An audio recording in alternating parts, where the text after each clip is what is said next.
Welcome to Behind Closed Books, the podcast where business owners and experts reveal the financial decisions that shape their success. Each episode brings you unscripted stories of turning points, hard calls, and the numbers that changed everything to pivot, recover, and grow. If you're building a business and ready to think differently about profit, pressure, and progress, behind every smart decision is a story worth telling. This is the show. Here is your host, Craig Sheets.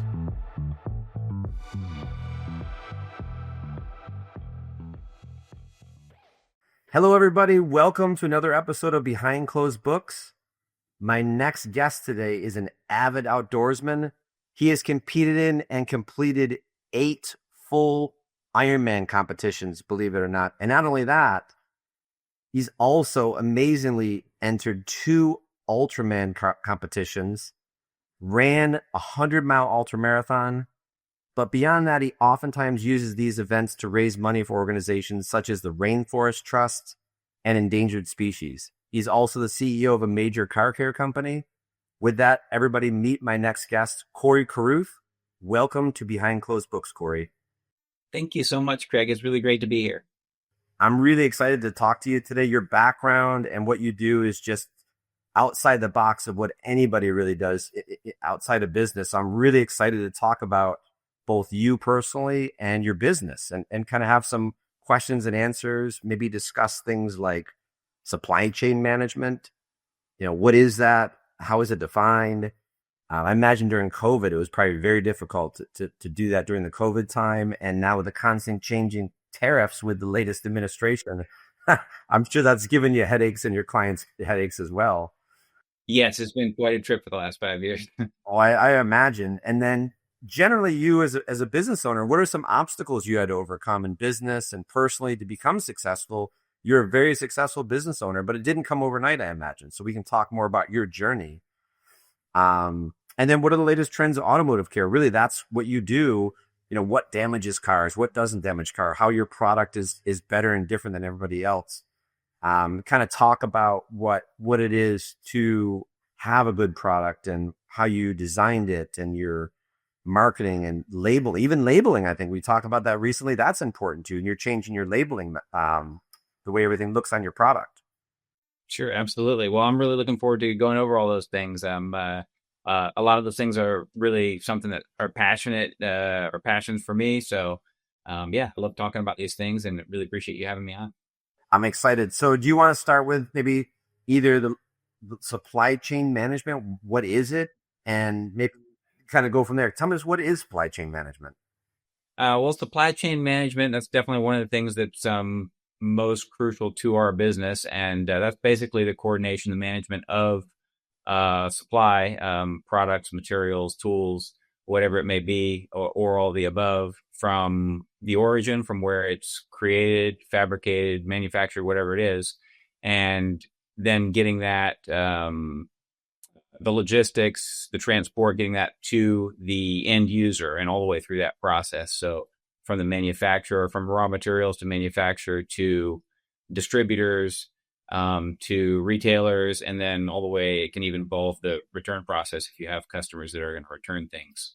Your product, you don't manufacture that where you're sitting right now in your office. I see you sitting in your office there with all the team behind you. You don't actually manufacture that where you're sitting right now, then. Is that right? You're exactly right. Yes. We have a warehouse outside of the office space here. We have a couple warehouses, but there's no manufacturing there. We do occasionally do a little bit of labeling and stuff for, just if something's not right or there's been some mistake in manufacturing on the labeling. There's some little things we'll do here, but we're not set up for that part of it. Generally, our manufacturing is coming from either we're here in Sanford, Florida, so just north of Orlando. We've got manufacturers in Tampa that we work with, and then South Korea, Germany. We do a little bit of business with China, but for the most part, we try to avoid that just for a variety of reasons. But there's certain things that we do get from there as well. South Korea and Germany are probably our biggest manufacturers outside the USA, as far as countries where we work with different vendors. So you're in a way, you can say you have an international business because the product you're getting is coming from other countries. That's true. Yeah, we don't export a lot, but we definitely import a lot. And yeah. Gee, what part let's say, so from a standpoint of your product, you have different companies you work with. What level of involvement do you have as far as the creation of or changes, or hey, I want to see more of this or more iron, less iron? I'm just making things up. I don't know, but how much level do you have of changing the product itself? Quite a bit. Usually people in our position, like most people would probably try, if they try to define our company, they say, oh, you're a distributor or a reseller of these products. So most companies that like in general, distributors and resellers or either or, they're not going to have, even the official distributors, they're not going to have a lot of impact on manufacturing, but it just depends on the relationship with the company you're working with. In our case, we're a lot more than just the distributor. We work with 35 different brands, but there's, I would say 3 or 4 of them that we have a really strong relationship with as far as it goes. I mean, all of them they have a great relationship with, but those ones we have a relationship that goes a lot deeper. We're the exclusive distributor on a couple of those brands, and they highly value our input. We've just been with them. We helped their brand grow from when nobody knew their brand, and it was, it was 24 hours a day just trying to get people to understand what we were offering and how great these products were. And so we've grown with them, and they've grown with us, and that's worked out well for both of us because we've always had our finger on the pulse of, like, I came from the background of my main customer. Like my primary retail customer is who I was 15 years ago. So I know how crazy car people think like me. And so it helps me, kind of know what, and I love testing products and all this stuff. So we have a lot of say on those products. Sometimes the chemist, so CarPro Chemicals, one of the brands that we work with very closely. And sometimes they will nail a product and we won't have any complaints or any changes or any, constructive criticism, constructive feedback. And in other cases, like with CarPro Reset, we picked that from every attribute in that product. I really pushed for it for a couple of years. And they finally agreed to make that product. I told the owner, I said, if you make this product, you'll buy another Porsche with the sales from this. Is going to be a great product. I'm telling you, people want it. And he said, well, it's just a car wash, Corey. Nobody wants just a car wash. And I said, no, it's not. This is what we're going to do with it. And trust me, like, this is what people want. And it was very successful. It's still one of our best sellers 12 years later. So in a way, you play a unique role because you're in between the end user, which is the person, whether it's a retailer or maybe somebody who's a professional detailer or a very avid car fan. My uncle owns a lot of cars. He's really into his cars and he only uses certain products. He's very particular. So you're between those kinds of people and then the manufacturer who's just saying, look, we're going to make a product and that should fit all persons, all persons. But you're in between where you have a unique opportunity where you can say, look, I deal with these people. I know what they want. And I'm going to push this up the supply chain to say, listen, manufacturer, I'm telling you, if you do this, this will work well for your clientele. Yeah, that's exactly right. Usually, I mean, in most relationships, you'd have, say, the manufacturer, and then you'd have distributors that would come off of that. And then those distributors will work with the resellers, and the resellers would work with the customer. But in our case, we actually enjoy and take more pride in just as much pride, at least, if not more, in our retail customers. Are just one person calling on the phone right now, and James or myself even, but somebody picking up and talking to just that one guy that's just going to take care of some car. So we deal with them directly, and then we also distribute. And then we also have a certified network of installers that we're really selective about these particular professionals. And so we deal directly with the retailer or the DIY guy, the reseller, and the professional detailer. And we, like, all 3 of those things are a big part. So we have to really keep our hands on the pulse of everybody. I was just talking with someone before this in a podcast, and we were saying, and he had a contrarian point of view on small businesses. I'd said, what do you think the benefit of small business versus big businesses are? And he said, I take a contrarian point of view where I think small businesses now in this day and age actually have a competitive advantage over these big businesses because they can pivot, number one, quicker than the big businesses. They can listen to their customers and they can make changes, and they know what people want. We're using the example of, like, during the 90s, I guess, I don't know when it was, but Home Depot came in and wiped out all the small hardware stores. Nothing to do with you, just it's an end point I'll make, sorry.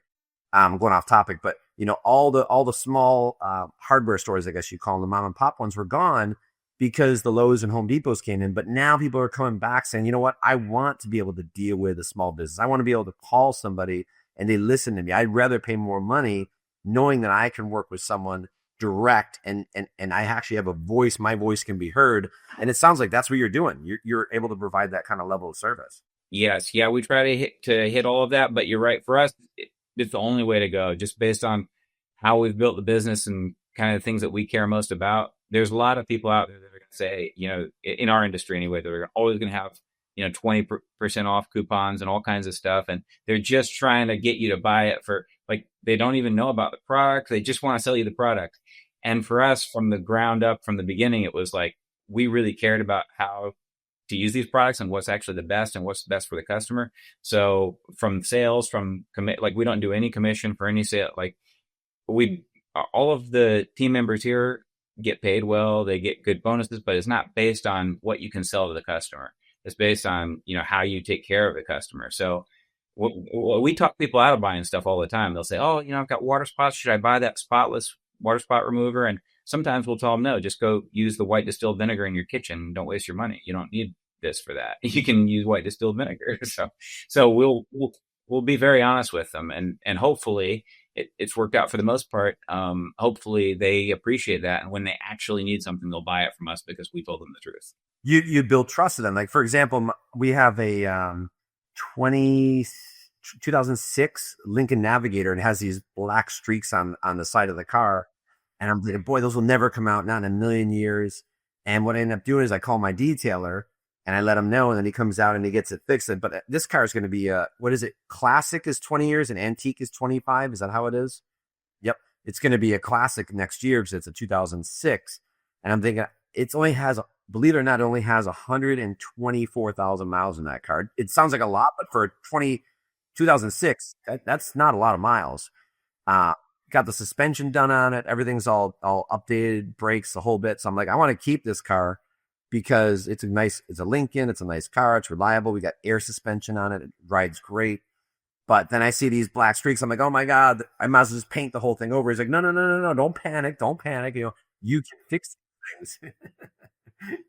So that builds trust. And then he uses your product. I'm thinking, okay, well, I don't know what product he uses. Nor, I guess from my point of view, I shouldn't, because I'm trusting the detailer, if that sounds right. Yeah, I think so. Yeah, as long as you get a detailer you can trust, and hopefully a detailer can find somebody like us that he could trust. And, and some people want to do their cars themselves. They love detailing their cars on the weekends. And for them, then that's great too. My uncle falls in that category. I'm like, no way, I don't want to do that.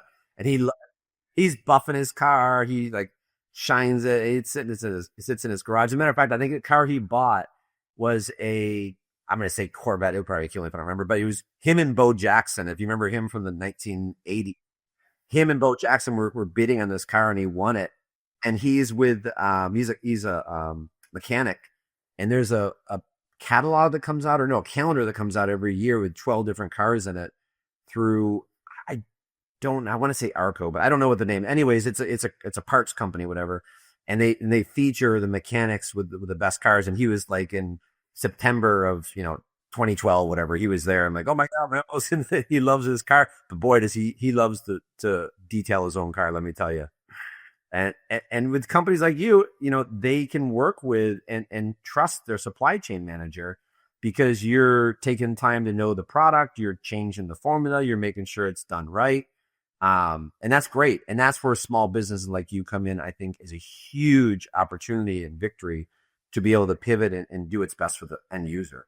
I think you're right. And I think the more, like, on one hand, the more AI and the more all of this other stuff comes online and things evolve, the harder it will be in some respects. But I also think, like, we're human, like when I call for something that I want, that I'm interested in, a company, and I get a computer, no matter how good that AI is, it's really irritating to me. I just want to talk to a human. And I think there will always be people that just want to speak to a human and have a human interaction. As much as people would have us believe that AI will just do everything. I'm not convinced.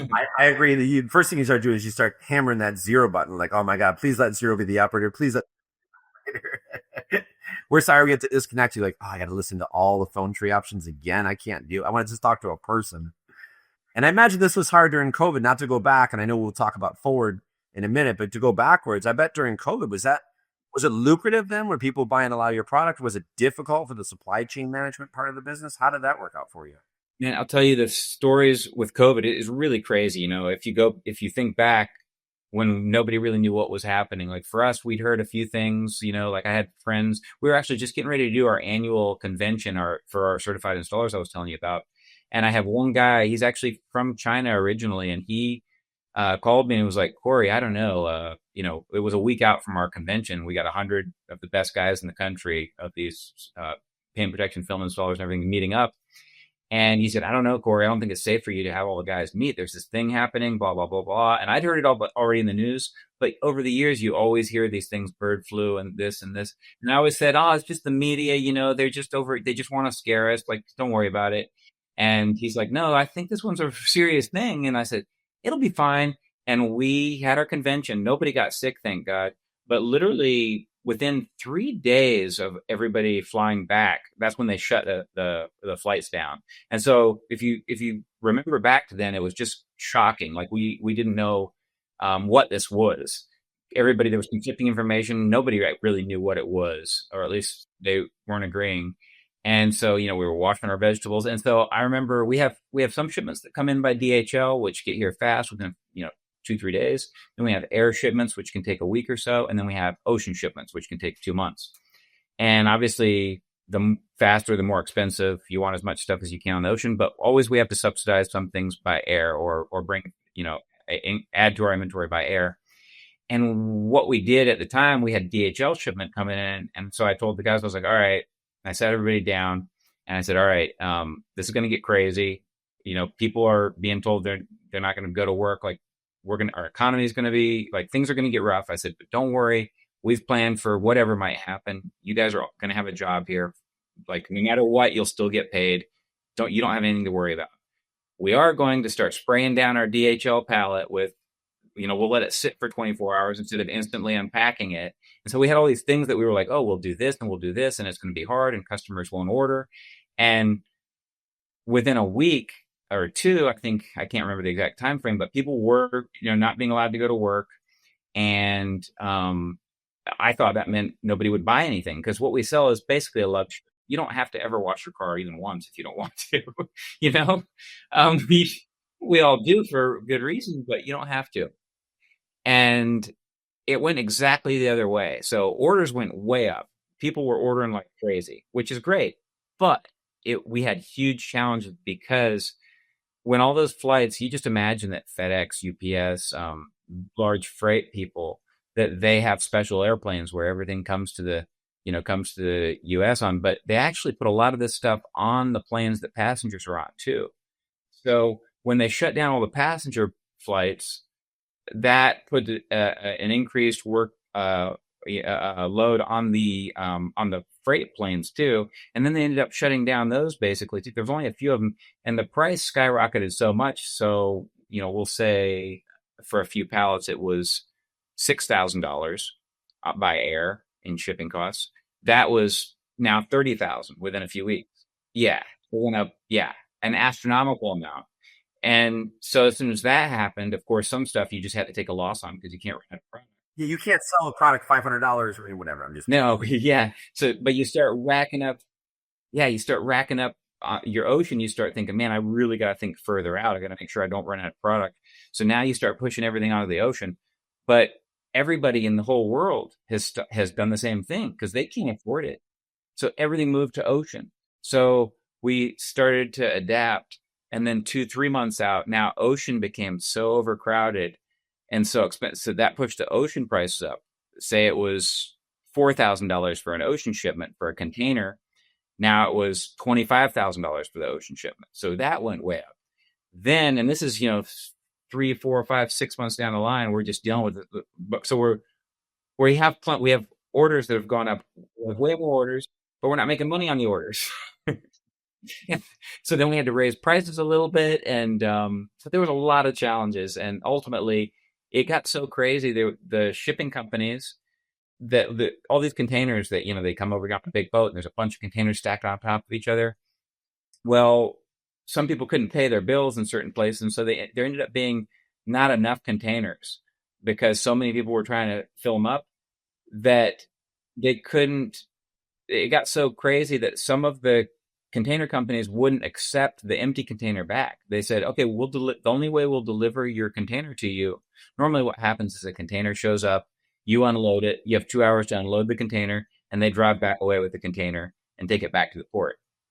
These companies were saying, no, we're not taking that type of empty container back. If we can't take it, we don't have space. So anyway, it's a long, but it was just continued like that. That story over and over. Increase in supply basically at one point, which is good. Most businesses are like, hey, I don't see the problem yet, increase in supply. But what they don't realize, as you said, is now you have a massive increase of one of the most important parts of your product, which is shipping.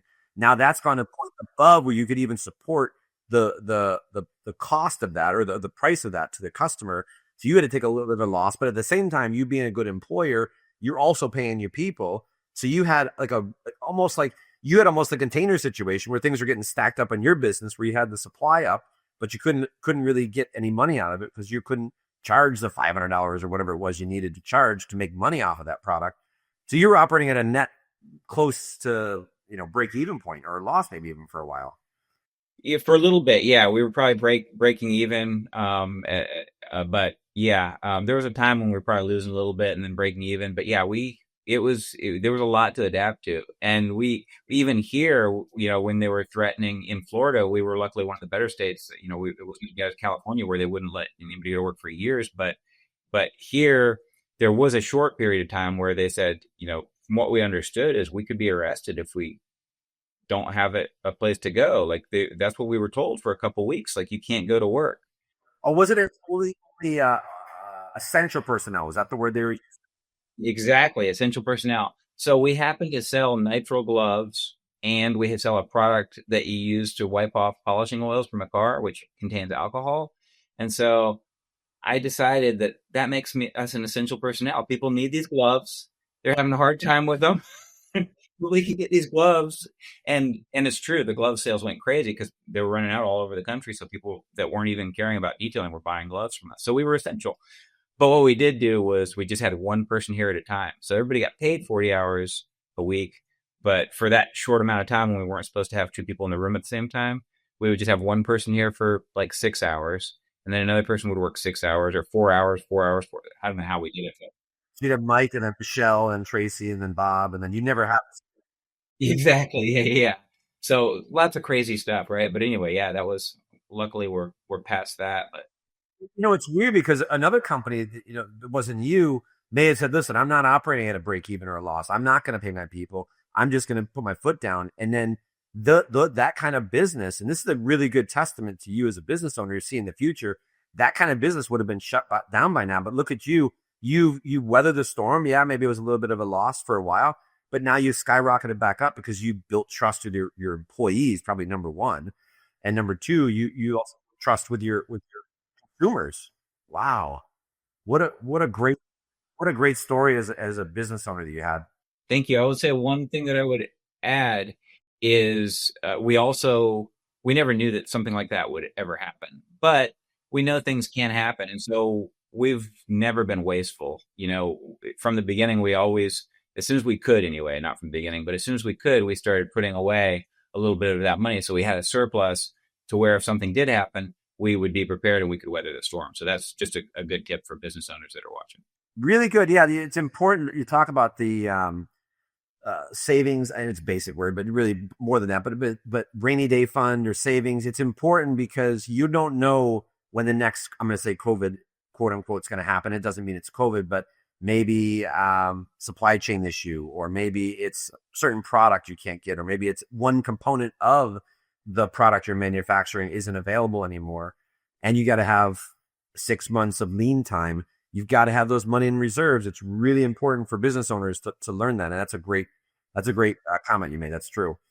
Now you do have funny enough, you do have a new COVID kind of hitting right now, is the new tariffs. I mean, maybe could you know enough about the tariffs to kind of speak on how it's affecting you and different areas? I can speak. That's something that I deal with personally in my position here at Sky's the Limit, and so I can speak very clearly on it. It drives me crazy when people pretend that that's a tax on another country, because it's not. I'm the one that's paying those tariffs, and at this point, we've eaten it for a few months now. But at this point, we have to pass it on to our customers. So one of the things I've been working on is literally going through and seeing how much can we take a hit on and how much do we have to raise this price? Is it 10%? Is it 20%? And that's happening. And people may not have noticed it yet because people have been eating it. Business has been eating it for the past 6 months, but it's only so far you can go. And there's little things you can do here and there, but ultimately you have to pay these taxes, and the taxes are way up.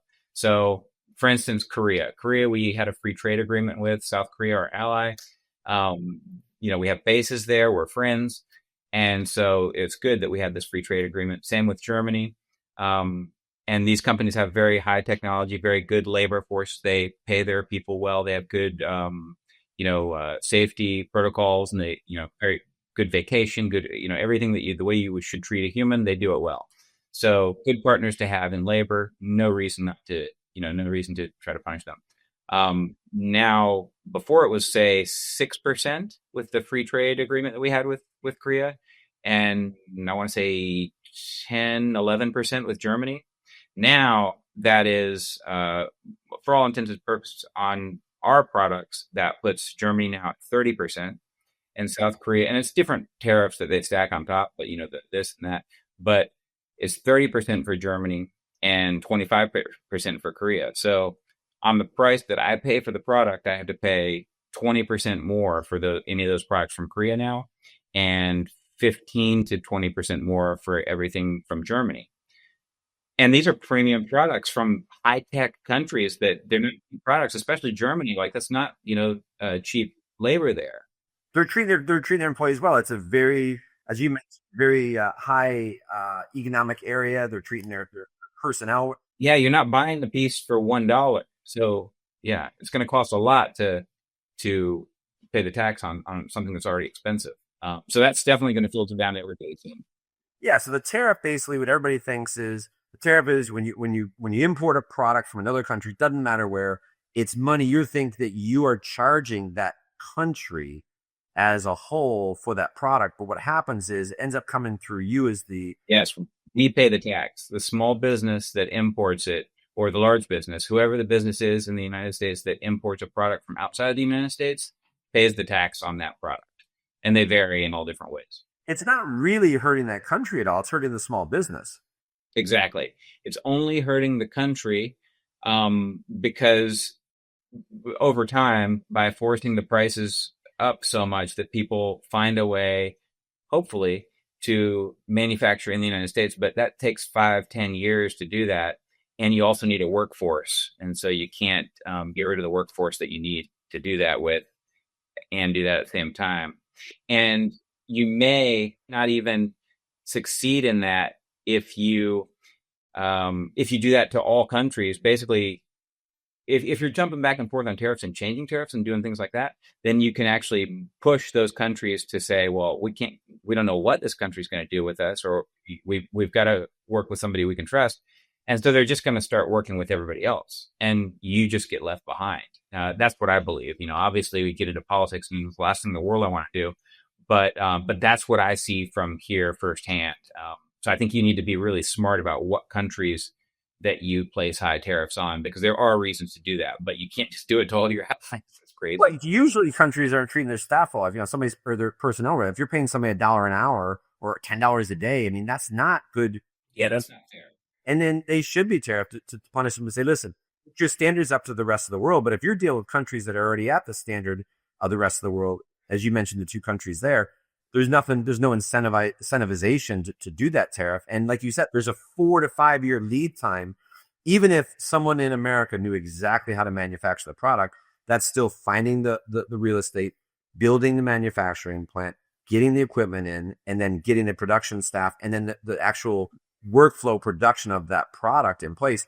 That could take 4 to 5 years. So a company or a business like you, if you start getting left behind by these other countries and the other infrastructure in America is not in place, you're going to have a gap year of possibly a couple, 2-3 years where you're going to have to just buy over the odds and pay a lot of money for it.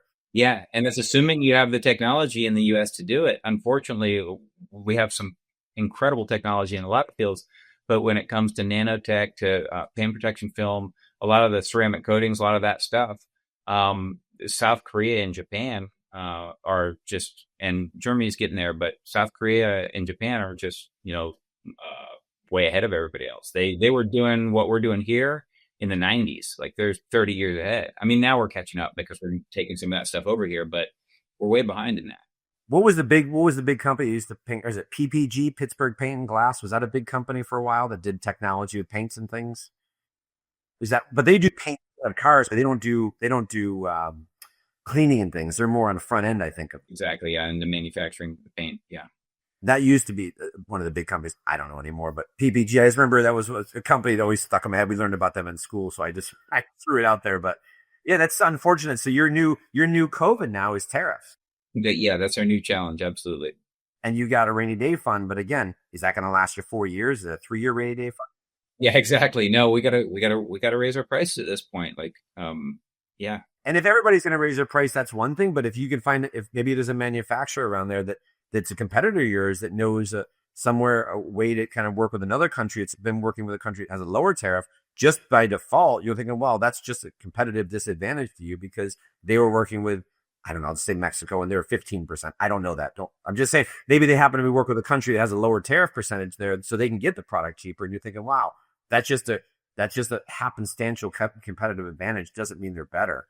Yeah, and I mean, I know there's some competitors out there that like there's ways around it that people shouldn't do, but I know some people will do things to cheat the system, and so it just it's a great system, but yeah, hopefully they'll bring the tariff down and understand that it's not going to be great to do it that way. The one thing I will say is at least, well, hopefully they don't change them again.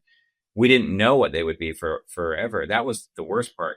So we didn't radio prices for 6 months because I do remember that 6 months. Yes. Oh my God. Until a month ago, they were changing them every 30 days. So I'd order, $300,000 worth of stuff. And then by the time it got here, I would find out that those things were getting taxed 50% on something 1 month, like. Tell our listeners how it works. So maybe, and this is not, I don't know. If let's say, like, let's just use an example, and maybe I'm going too detailed. Let's say you bought a product today, and the tariff is 30% today. But again, let's just say you went ocean, and it takes 2 months to get here, right? Tariff's 30% today in South Korea, let's say, whatever it is, or 25%, whatever. And you go ocean, and it's 2 months from now you get it. If the tariff changes between today you ordering it and you getting it, which tariff do you pay? I guess I'm confused about that, and I don't want to ask too technical. It's a great question. And I didn't know that either because it was always stable before. But it's as bad as you could imagine it. It's whatever it is when it crosses the border into the U.S. So you bought it thinking one thing. So it's not today's tariff price. Tariff in 2 months going the ocean route when it crosses the border to the U.S. Yeah. When it lands at the port when it lands at the port or when it's getting taken off and inspected, if it's getting inspected, but that's when they go through the customs. They look at the commercial invoice of what you paid and they say, okay, this is our tax rate today. Not what it was 2 months ago, today. So you can order something thinking, okay, this manufacturer is going to sell this thing to me for $10. And based on the market, I could sell this for $15. I'm just making numbers up, but I could buy this for $10. I know that price. I could sell it for $15. Based on what I know about this market, people will pay $15 for this. So I can make $5, just to be very rudimentary. And so you can make that purchase and buy it for $10 and bring it in. And when it gets here, now you have to pay $15. Yeah, it's because you have to pay $50. If you're paying $5, but you got to pay shipping. You got to pay, there's a lot of other costs too that we're not even talking about. But if you just look at just the shipping, the cost, the raw cost of the product, and the tax, the tariff, then okay, now we're not making money. That's before you paid for your warehouse, you paid for your electricity, you paid your employees, and you paid yourself, and everything, all the little things, the taxes, the income. Yeah.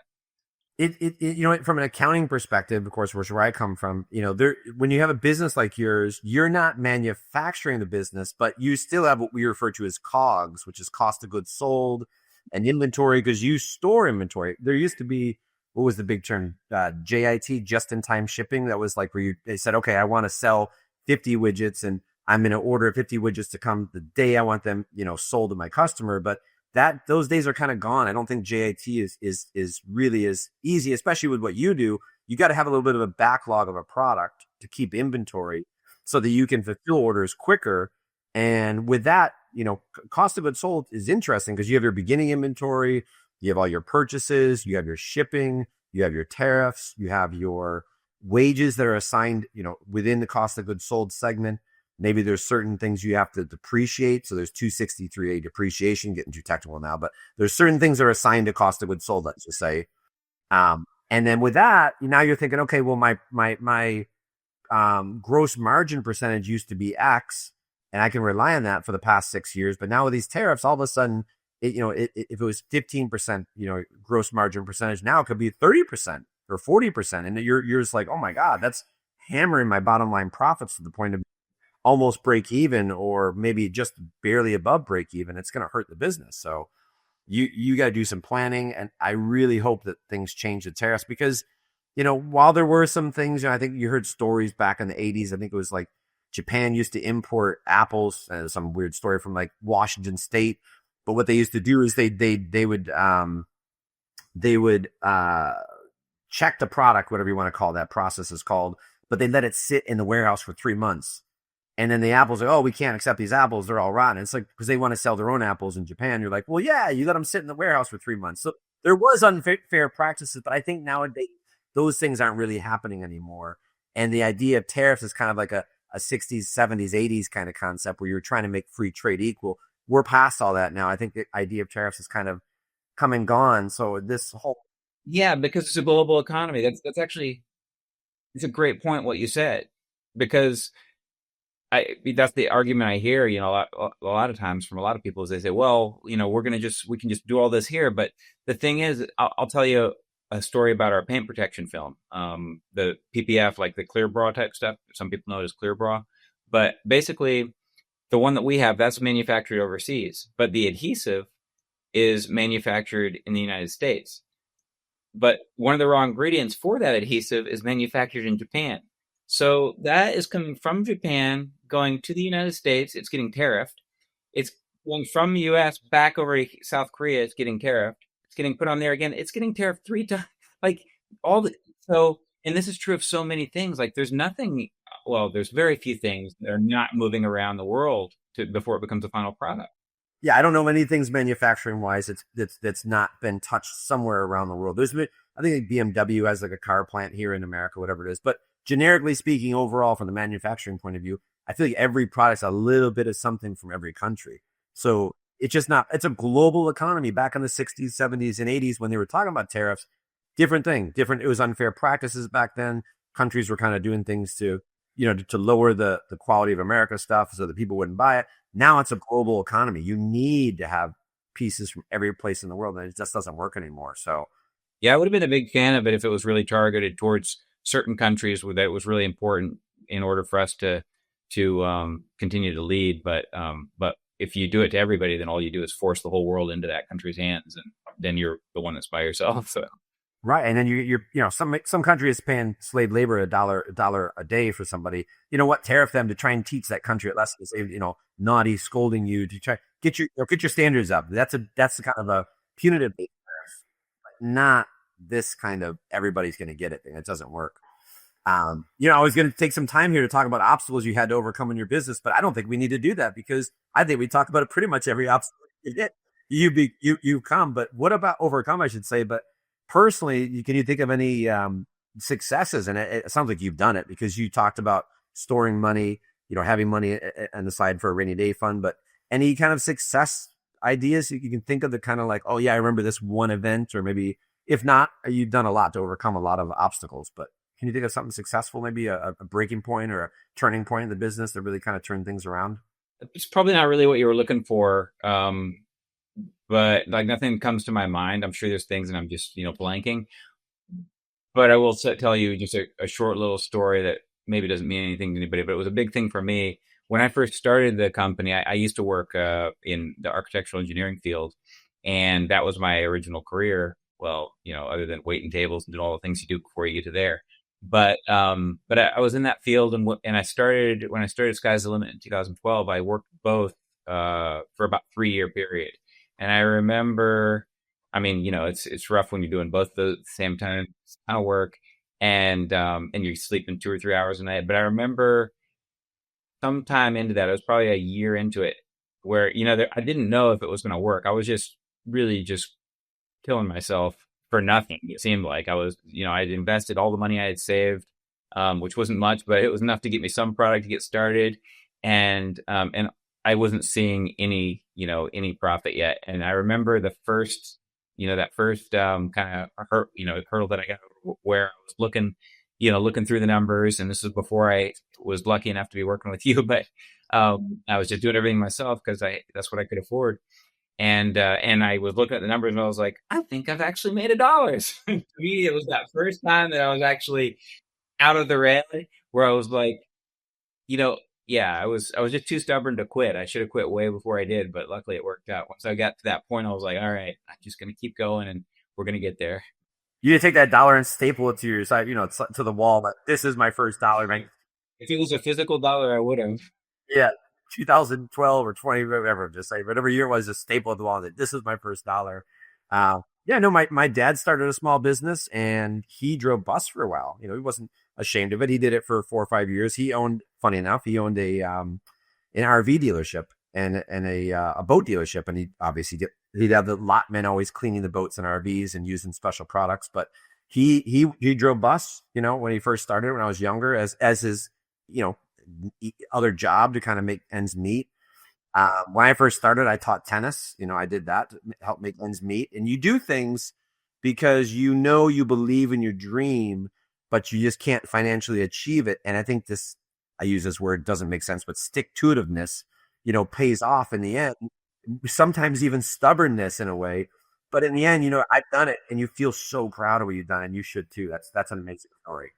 Thank you. Thank you so much. Yeah, I do. I feel very proud of my humble past, actually. And I appreciate that. That's awesome. I'm glad. And I think as far as what you do, you provide a great service for people. Is there any trends in the automotive care, or is there anything that damages cars and what not to do on the other end? Is there anything you can talk about either one of those? Yeah, right now the biggest trends, and probably some of your listeners have seen this, but the biggest trends would be PPF and ceramic coatings. And 10 years ago or 12 years ago, nobody was, people were putting clear bra on their bumper, but the technology was poor. And ceramic coatings were something that nobody really in the United States had even heard of. But now those are things that are really quite popular. And the two things that I would warn people about when they're getting into both paint protection film and ceramic coatings, if they're going to, I'm going to assume they're not doing it themselves. But if they're going to a detailer to do it, it's really the wild, wild west, completely unregulated. So you got to find somebody you can trust to do it. You want to find somebody the installer that's going to do it, that you can trust that company. Look at the reviews, look very carefully at the reviews, and just get a little bit educated on it, because there's people that will charge $3,000. We'll talk about ceramic coatings real quick first. Just going to ask you that to please touch. I'm so glad you said that. So give us some numbers. What do you think it should cost? And what are people charging? Yeah, go ahead. Sorry. How much it should cost depends on how good of a job they're going to do. There are people that, like, it could cost $3,000 and be worth $3,000. We're not even talking about paint protection film, just a ceramic coating. Just for people that don't know what a ceramic coating is, it's basically something like wax, but it lasts a long time. It mechanically bonds to the surface, and it'll last for years if you take care of it well. When you see people telling you that it's permanent, complete lie, not true. If they tell you it's going to stop it from scratching, that's not true either. It can help a little bit, but we're talking minor, No, but it's good you said that. Real, I'm going to pause there. Sorry, but if you hear people say that, that might be a good indicator that probably is not a detail you want to go to. So I'm sorry I put a caveat there, but that's good. I think said that. Yeah. They either don't know or they're lying to you if they tell you that it's permanent and that it'll stop your car from scratching. Neither of those things are true whatsoever. The biggest things that it will actually do is it'll protect your car for a long time, years instead of weeks or months. A polymer sealant will last maybe 6 months. A wax will last a few weeks to a month. Ceramic coating will last 2+ years. But if people tell you 10 years, stuff like that. It's not true. Make sure that look at the warranty. They'll tell you, oh, it's a 10-year warranty. It's guaranteed for 10 years. A lot of the detailers don't even know what the warranty says. So they haven't even looked at themselves. And it basically just says that, hey, if you come back every year, we'll reapply something to it. Like that's basically what they're going to do. So, so there's a lot there, but that's basically what a ceramic coating does. It keeps your car looking really glossy and makes it really easy to wash, and it beads water well. But you have to wash it regularly and decontaminate it occasionally. So take it back to your detailer once a year to basically when you're going down the road and people are hitting their brakes, little pieces of iron come off the brakes, brake dust. Same thing with rail dust when it goes on the train, and those little tiny pieces of iron will just stick into your car. So traditionally people use clay, and you clay bar, and there's if you wash the car, it doesn't get everything off. Some stuff is stuck in the paint and sticking out of the paint, and one of those things is the brake dust that I told you about. So over a long period of time, if that stuff is there, it changes the corrosion, or the paint chips and things like that, and takes care of, like, is that what it does? It chips the paint and everything? That's different. That's rocks and sand. Like if you get hit with a ton of sand, it'll actually like sandblast your car. You'll have tiny, you'll see the paint start looking funny. Like on a Tesla Model Y, I have one, so I say that. The car flares out like this, so it's your own tires spitting up dirt that you'll see the sides of it get sandblasted, and ceramic coating won't help with that either. So that's a place where you would use the other thing that I talked about, which is PPF, paint protection film. PPF can cost anywhere from, to answer your original question, ceramic coating could cost anywhere from say $500 to $3,000, and somebody might charge you $3,000 and not. The reason that it can cost $3,000 is because of the preparation leading up to the ceramic coating. The ceramic coating is not that difficult or labor intensive, but preparing it with a machine and machine polishing it, that is a lot of labor and a lot of knowledge to do it right if you want it to really look glossy and perfect. Okay, because I say my car, I had an older car I mentioned before, 2006. I have two other cars as well, but that one, it's like at this point, it's like I want it to last, but then putting 3,000 into a car like that, it's like just it is what it is and let it go. But it's not necessarily worth it. And it just depends on how much. So there's some people that are really obsessive about how their paint looks. Like they want it to look perfect, the best it ever can. And if I'd say the mass market, the majority of people don't have any idea. They don't even know what a swirl is in the car. Like they don't understand what that is. And basically, the paint's a lot softer than people think. Like my wife she thinks I'm crazy when I'm like, be careful when you're walking by the car and your purse rubs against it. She's like, it's paint. Like what? It's leather. It's not going to scratch it. But people don't realize that even a grain of sand will easily. Sand is very hard, and if you don't use the right wash mitts, the right drying towels, the right lubricants in the wash, then just dragging a towel across your paint, if there's sand on it, that will scratch your car. Now, when I say scratch, people think, well, I don't see a scratch, but that's because it's a swirl. A swirl is basically a microscopic or a very small scratch. So if you're looking at a cross section of the paint, you've got the metal, you've got the primer, you've got the color coat, and then in modern cars, you have the clear coat. And that clear coat is what you're trying to protect. That clear coat is a urethane paint, and when you drag something across it, it'll cut into that paint. Now, I'm exaggerating, making a big V. It's going to be very shallow. But when the sun hits that, so if in the darkness, at first you won't see, or even in the shade, you won't really see these swirls at all. Over time, what you will see, even in the shade, is that it just doesn't look as glossy. It doesn't look as shiny. And you might say, well, I put a wax on it and it'll look good for a couple of weeks and then it stopped looking good. That's because the wax can fill some of those swirls a little bit, but then it comes right out. And the only way to really remove those swirls is that you can't remove a swirl. You have to remove the paint down to the level of the swirl. So the swirls are so fine. If the paint was this thick, then the swirl is tiny bit. You have about 25% of that top of that clear coat where all the UV protection migrates up into after it's painted. And so you don't want to remove more than 25% of your clear coat if you can help it. And that's why a ceramic coating is great, because you add a little bit of protection on top instead of just a microscopic wax layer.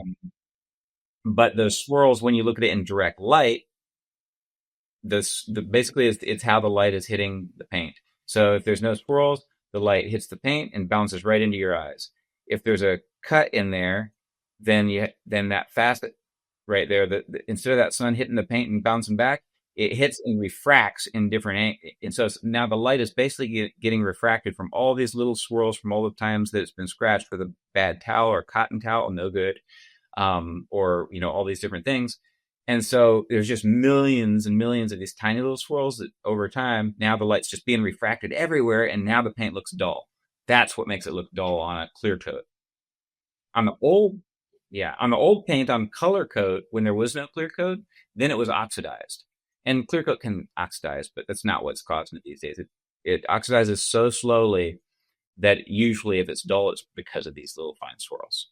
Would a 2006 car would have clear coat, or would that be too old of a car to have clear coat at that time? That would be clear coat. Yeah, there are some odd times when they have a like tinted clear coat. There's like weird, exceptions, but very rare.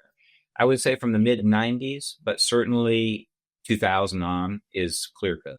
I'll be honest, this 2006 Lincoln, the paint, I'm not saying it looks great. There's definitely little scratches. Don't get me wrong. It's 2006. It's not crazy. The little scratches here and there. And like I said, there's some of the black watermarks. I don't know what they are on the side there, but get that fixed. The black marks are easy, and I don't know if your detailer does paint correction or not, if he's a paint correction specialist or if he uses a machine and knows how to polish. And when we get into that, there's some people that will destroy your paint with a rotary. So again, when you see those weird patterns all over the paint, that's if they don't know how to use rotary, they'll cause weird patterns in it. But if your detailer is a paint correction specialist, then he can make your car look brand new in the condition that your car is in. He can make it look better than new, because when it comes off out of the dealer showroom, it doesn't look as good as it'll look after one of our guys polishes it with a machine the right way. This is great, because we're going to talk at the end about how to get a hold of you. So I know everybody's going to be really excited to find out how to get a hold of you. So these are the kind of things that what you do. It's like, yeah, okay, you sell the car polish stuff. No, it's beyond that. Your knowledge is so in depth, and people and know how to get a hold of people. I think this would be a really good thing for people to be able to connect with you at a more business level. So I'm excited about that. This is good. Thank you. Yeah, I'm so sorry I'm so long-winded. There's so much information. It's impossible we could pick one little thing. And this is what we were waiting to hear about. Tariffs are good, and all that. The COVID, no fun. I know it's not fun for you, but this is the kind of stuff people love to hear about cars and how the paint works. I mean, that's just like amazing stuff. And now we got to go talk about you as a person, from where you bring me back to birth, not birth, but bring right back to your childhood and kind of walk me up until recent times. Leave no stone unturned. Where did you grow up? Where were you born? Family, kids, all that, sorry, kids, but even kids, but yeah, with siblings and everything. Yeah, I mean, that's a long story, but I'll try to keep it to the primary points and let you go from there with it. But I was born in Papua New Guinea. I was looking over there because I've got a little picture on my wall of the house that I grew up in Chimbari. And Chimbari was a tribe. And so for people that don't know where Papua New Guinea is, that's an island that's not just off the coast, but it's near Australia. A little south of Indonesia. In fact, the mainland of Papua New Guinea is partly Indonesia, and the other part is New Guinea. And they gained their independence in 1979. It's a Stone Age culture. When you think of what I'm describing, you're probably imagining just like a little island somewhere. But it's a massive, to get from one side of Papua New Guinea to the other would seem more daunting than to get from one side of the United States to the other, because there's no roads. There's roads on the coast, in the capital, in Goroka, in a few major cities. And when I say major city, it's just a town with no building that's taller than 1 or 2 floors. But maybe now, after all this time, maybe there's a few larger buildings, but I'm sure it has not developed much from what I've seen. But anyway, it's the 9th largest landmass in the world. You've got the 7 continents, then you've got Greenland, which is also massive, and then you've got Papua New Guinea, which is, again, massive, but it's not highly inhabited. There's over 730 different languages, different dialects spoken there, because the mountain ranges, it's so remote in these different mountain ranges that you could have, 150 people that are speaking this dialect, and that's it, 150. You may not interact with because not even other tribes, because the mountain ranges and the terrain keep. Even the tribe I lived in, it was not more than a few hundred, maybe a couple hundred people when I lived there. In the valley that I lived in, I doubt it was more than 100. Maybe further down the valley, if you thought, you get to a few hundred, but it wasn't 1,000 people that were speaking that language. And it was no written language. It was, language was handed down from father to son, from mother to daughter. There was literally no written language. It's a Stone Age culture to this day. Did you learn school in that dialect, or did you go to school in English? Yeah. So my parents were missionaries. My mom was from Michigan, dad from Florida, and they met in mission school, and they flew there in, they got sent to Papua New Guinea in 1975. And then my sister was born in 78. I was born in 79. And there was a place called Numanoy. We found out later that it translates to mean trash dump, basically. But Numanoy is this place that is basically from where I lived in the tribe from Chimbari. We would hike for a few hours. Well, when we first moved there, when my parents moved there, and when I was only 1 or 2 years old, and they hiked us back in from Carruth, it was a 3-day hike. So we hiked for 3 days, and I was just a kid. So one of the Chimbari people carried me on their shoulders. I just hold on to their head like this, and for 3 days. And yeah, my parents have some great stories about that. I just remember holding on to their heads while we were walking across these wobbly, rotten wooden poles that go across bridges with rocks underneath. That I remember is just like being like, wow. And they just run across the bridges, with a kid on their shoulder. They're just, I mean, they can carry hundreds of pounds on their shoulders. They're just amazing people and funny. Agile. Yeah, they're agile. Yeah. They're super agile. They grew up like this, and they can run anywhere. And the funniest people, they think everything is funny. You just laugh all, like it's very community. Like the men will be hunting or doing something. Women will be sweet potatoes, papayas. They'll be, harvesting crops on the side of the mountain, and they spend the whole day, like their children is on their own children are on their backs while they're working. So they kind of spend the day, and they just joke and laugh. You hear them laugh all day while they're working. Really friendly, fun people. But there's other tribes that aren't so friendly. Their childcare is their own, themselves. They don't do daycare, obviously. They're their own child. Yeah. So, so I don't draw the story out too much. Basically, it was as far as you could imagine from the United States. And I went to school, when I was 5 years old. I got, sent to Numanoy, to mission school, because my parents were busy, learning the language, trying to learn this language. And, so yeah, I was there until I was 12. And then, by yourself, your sister, or was it just you? During Christmas and summer, I was in Chimbari in the tribe. So I would learn a few words, like they named us with the Chimbari language too. Like my name was Corel. And then they had another name that's just Corey in there. Like they're trying to say Corey, but women have a Tiev at the end. That's how you say, no, it's a woman, because you say, my sister's name is Charity. So her name was Tiev. That's a woman. And my name was Corel. That's at the end as a male. So they had, their names as close as they wanted to be to Corey and Charity, but then they gave us their own names too. So I don't remember what my sister's name was in Chimbari language, but mine was Game Jimdo, which this is a type of tree that's like as hard as a stone. Like, you can't chop it down with an axe. It's really, so I love that. So that's one word. I know a few words. But Stubborn you were, like you said before. Yeah, and I had a cat. His name was Windikawol. This means flame because he was orange. So I know certain words, but very little. Not like my mother and father studied for 15 years. They just sat there with a tape recorder, listening to, Guandambiel or Taitmeka, their assistants, and pointing to their ear and saying ear, and then Guandambiel would say "Eating Guandia," and then they would tape record that, and all day they would. That was the word in their language to match the two together. Oh. Yeah, they would tape record that conversation, and they would say this out loud, so that after their friend went home, they could keep listening to the tape and be like, how did he say that? How did he say ear? How did he say ear? And the language is very complex because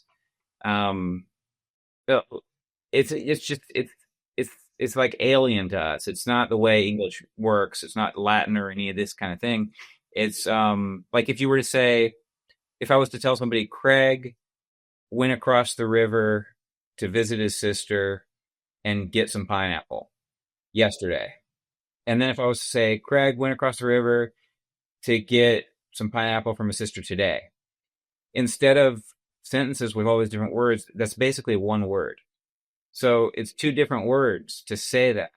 Like that one of those is one word and one of those is another word. And they're long words. It's very complex.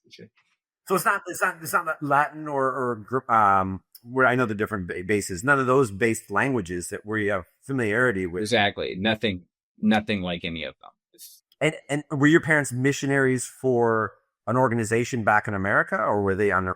They were, yes, yeah. They worked for a mission here that's like a non-denominational Christian based. Wow. And you said your dad's from Michigan originally? Florida. My mom's from Michigan. I'm sorry, I had it back. Your mom's from where was she from in Michigan? Was it northern, like Detroit type thing? I can't remember off the top of my head if I heard the name of the city, but she was a farm girl. Like they were definitely rural. She lived on a farm when she was little. Wow. And then your dad's from Florida. So what a culture shock it must have been then from going from Michigan and Florida to there. Oh yeah, I didn't even think about that. I was thinking about poor me coming back, but you're right. I'm sure it was incredible what they would do. It was almost like, was it normal to you in a way? Like growing up thinking, okay, this is how life is? Or were you like, Of course, yeah, I loved it. I didn't like the dorm because when you're 5, you don't want to be taken from your mom and dad. That was not great. God, that must have been hard. Was your sister going to school at the same school as you?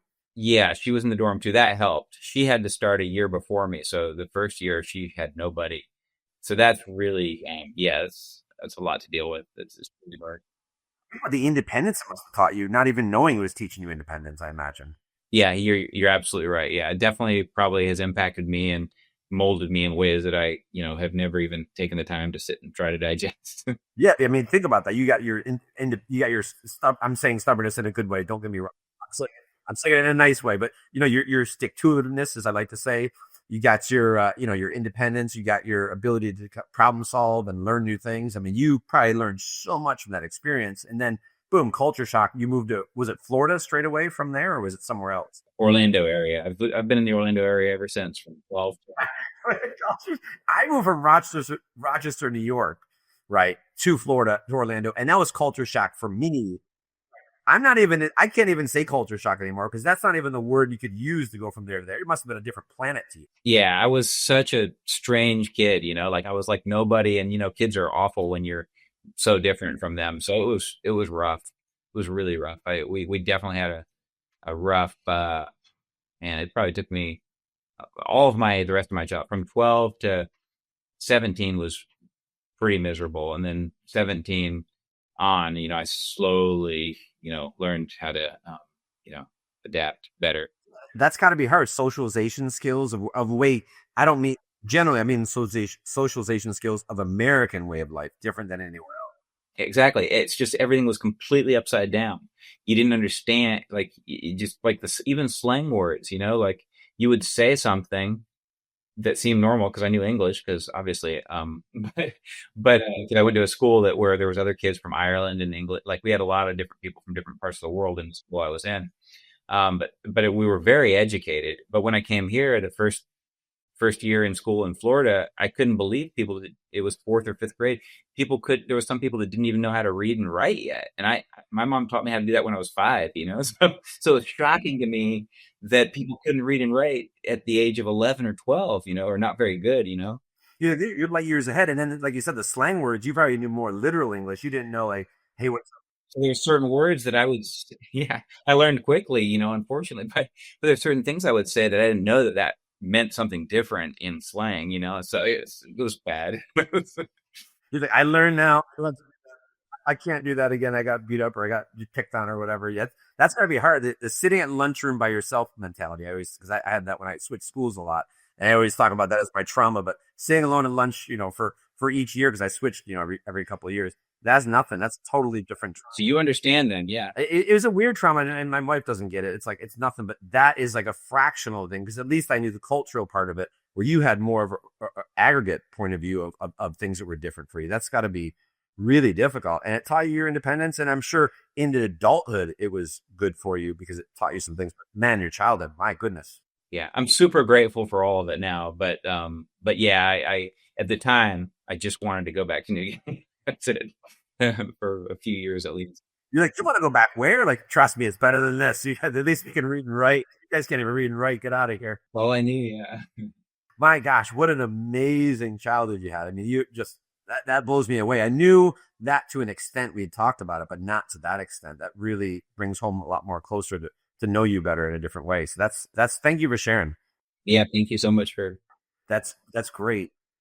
And I think what we need to know now is about you from the business perspective today. Maybe talk about a couple things, and I want you to explain in detail, like how can people get your product? How can people reach you? How do you want people to reach you? Give us kind of the whole, how do we get a hold of you from Sky's the Limit, all your car care, everything else? Explain that. If people just wanted to go purchase something from us, our website is carpro-us, like UnitedStates.com. I would say the majority of people, like the products we sell, are not the same as you're going to get at like Walmart or Pep Boys or wherever. And that's good and bad. For one thing, the products that you get there, you can't really do much damage to your car with. They're dumbed down a lot, but you really can't do a lot of great things with your car either. So if there's somebody that really cares about their car and wants to do better for it, then I wouldn't necessarily recommend just going to our website and buying something. If you don't know cars, but if you are familiar with machine polishing and compounds and abrasives and getting your car glossy, or you just want to take care of your car, just wash it and do simple things, then there are products where you can just go on our website, carpro-us.com, order what you want. But the important thing is to know that you can always reach out to us at service@carpro-us.com. That email and the phone number are both right there on that website. And we also have YouTube channel at Sky's the Limit Car Care. And then on Instagram and Facebook, you can reach us at Sky Car Care, just at Sky Car Care. Instagram, Facebook, you can get to know us more if you're interested in cars and taking care of your car.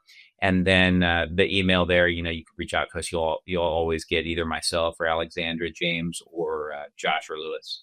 If someone lives in the Central Florida area and they want to get a detailer and they say, look, I'm lost, I'm in an ocean of advertisements, I don't know what to do, would you want them to reach out to you, or is that not okay? No, it's so great that you asked that. The best thing for them to do, like, we don't mind, we'll be happy to help you, but we have a resource for that, and that's cqfinest.com. It's CQ like Charlie, Q Finest, cquartzfinest.com. And there is where you'll find our certified installers. These are like the best of the best. There's only 150 of them that we've approved over the last 12 years that are in the entire United States. So there might not be one right next to you, but there might be. So that's the first place I'd go if you want somebody that you can definitely trust. And even if you don't necessarily want to spend, whatever it costs for their service, if you shoot them an email and you say, hey, I'm just looking for whatever detailer. Right? Most of these guys, some of them are one-man shows because we really prioritize the quality of the work, not big shops. We don't have a lot of guys that are big shops because usually the quality work goes down with big shops. But if they have the time, then they'll help you out, even if you're not going to come to them. And they know their area. They know detailers you can trust, and they can steer you in the right direction, or they can tell you, hey, I can help you. I've got a service for you for $500. I can do this. For $1,000, I can do this. For $3,000, I can do this. Whatever. So there are people you can trust, anyways, at cqfinest.com. Yes, let's go. I'm going to go back and reiterate everything. So let's go back in order. So your website. Say that again. I just want to make sure. Our store where you can buy products is carpro-us.com, and then our website where our C-Quartz Finest installers are, that's cqfinest.com. Is it Finest? Finest? Exactly. cqfinest.com. And yeah. And then you said there's an email address as well. I'm reiterating. I know I'm going back. I know you said it. I just want to go back. You said the email address to get a hold of you. What was the best 2 email addresses? The email address and the phone number are both on that website I gave. So if that's easiest to just go there, then that's fine. But the phone number is 386-259-0759. And then the email is service@carpro-us.com. Okay, great. I want to make sure people get a hold of you because you've passed on a lot of knowledge. And I'm saying this in a good way, but not to confuse people. It's a good thing because you want to make sure people understand at such a micro level that maybe someone who's not as big into cars may not understand, but they know they want whatever it is you have. And I love that you know so much about your product. And then sometimes people don't want to do it themselves. Like me, I hire mobile car wash people sometimes. I don't know if they're good. So does my wife. My wife is like, I'm just hiring this guy. I'm a mobile guy, so I want to go through your company to find out how I can get a good mobile detailer. And that's, I think, the best way to do it, or a detailer in general, whether they go to you or go to them. So this is good for people who don't want to work on their car, like my uncle or your best customers that say, look, I want someone else to do it for me. You have two options, and that's great. You're not just a one-trick pony. You got both ways. You can have someone else, or you can do it yourself. And that's what makes your product amazing. So thank you for sharing that. Yeah, thank you so much for giving me the opportunity. I wanted to mention one more thing. I don't know if we're running out of time or not, but I wanted to mention something that you said in the intro. For people that are interested, there is a organization called the Rainforest Trust, and that's something that I'm super passionate about. You'll see it on our website too. I don't love, like, over the years, obviously we all evolve as people and everything else, but I don't love that a lot of the car products out there, I don't love that a lot of them are not the greatest for the environment. And that's something that I'm trying to change in our industry and try to get these manufacturers to, and it has come a long way. And we have a brand called BioWorks here in the USA that they have more eco-friendly products, and we're getting that more out there. But there's an organization that we work with at Sky's the Limit Car Care, and then I also personally work with, and it's called Rainforest Trust. And we like to raise money for them because they do a lot. They buy land all across the globe for the people that live there, not for developing, not for taking trees, for keeping it the way it is, for keeping the native people that live there healthy, and keeping their habitat healthy, and keeping trees on the planet so that our Earth continues to be blue instead of eventually turning into just a brown dead dot like every other thing in the known universe. It's really important.